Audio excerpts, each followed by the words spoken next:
Première chose, je n'ai pas arrêté le sucre. J'ai continué, mais je suis passé du sucre industriel transformé à du sucre naturel. Et ça, c'est le plus gros game changer. Parce que toi, ce que tu veux, c'est pas vraiment l'Oreo. Genre vraiment, toi, c'est pas vraiment ce que tu veux. Toi, ce que tu veux, c'est le sucre que t'apporte l'Oreo. C'est le goût aussi. Moi, ce que j'ai remarqué, c'est que j'aimais vraiment la touche sucrée après le repas. Et du coup, je me suis dit, bon, quels sont les aliments qui sont sucrés mais pas transformés? Les dattes, le miel, les raisins secs, les pruneaux, tous les trucs comme ça. Même le chocolat 72. Je continue à manger du 72 parce que en vrai, c'est le meilleur en termes de bénéfices et plaisir. C'est un peu sucré mais tranquille. C'est pas trop transformé, tu vois. C'est mon plaisir. Mais du coup, au lieu de manger du chocolat et des gâteaux à la fin de mes repas, je mangeais du chocolat 72 par exemple, du miel, avec du miel, genre trempé dans du miel, et à côté de ça, des raisins secs. Et là, mon gars, niveau sucre, t'inquiète pas que ça allait. Du coup, tu continues à faire ça. Voilà, tu remplaces vraiment limite par plus de sucre naturel, tu vois. Tu remplaces vraiment, tu manges beaucoup de sucre naturel à la fin de tes repas, et tu fais ça sur plusieurs semaines, plusieurs mois. Et au final, tu vas voir que t'as carrément plus envie en fait des gâteaux. D'ailleurs, l'autre point le plus important, au lieu de remplacer, d'abord, ce que tu peux faire, c'est remplacer et réduire la fréquence. Tu vas pas totalement remplacer parce que ça va être difficile, mais tu vas remplacer et réduire la fréquence. Par exemple, si tous les jours tu étais habitué à manger un gâteau différent à la fin de tes repas, et bien un jour sur deux, tu vas remplacer par du sucre naturel. Ou même carrément, tous les jours, tu vas manger ton gâteau plus un peu de sucre naturel pour habituer un petit peu ton palais et tout, tu vois. Genre, de manger 5 biscuits, tu vas en manger 4 et du sucre naturel. Et ensuite, tu vas faire un jour que transformé et l'autre que naturel. Et au fur et à mesure, tu remplaces par que le naturel. Tu réduis la fréquence, ta dose. Donc, tu as remplacé par du naturel et réduire la fréquence. Et le troisième truc, ça a été de laver un peu mon cerveau. Donc, en gros, je me suis littéralement implémenté dans la tête que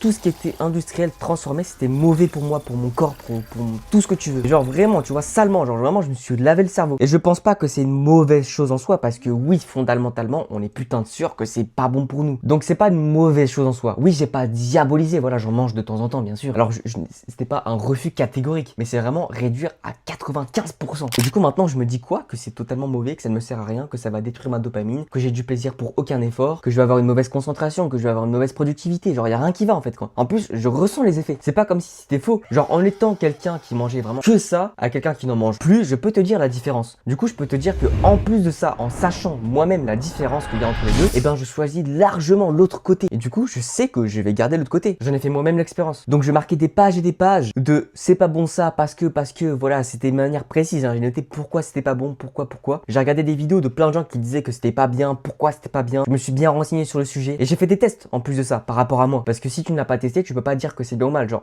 moi je le ressens que c'est bien. Enfin, que du coup j'ai une amélioration. Déjà niveau bouton, avant j'avais des boutons pour rien. Et comme par hasard, quand j'ai arrêté, comme par hasard, hein, j'avais plus de boutons. Moi j'avais pas d'acné hormonal. Genre vraiment acné hormonal, j'étais bien dans ma vie. Mais c'était vraiment juste dû au sucre. Donc moi je te dis, tu fais une combinaison de tout ce que je t'ai dit. Et là je pense que c'est vraiment le meilleur moyen pour arrêter le sucre. En tout cas, si tu penses que je t'ai apporté de la valeur, n'hésite pas à t'abonner.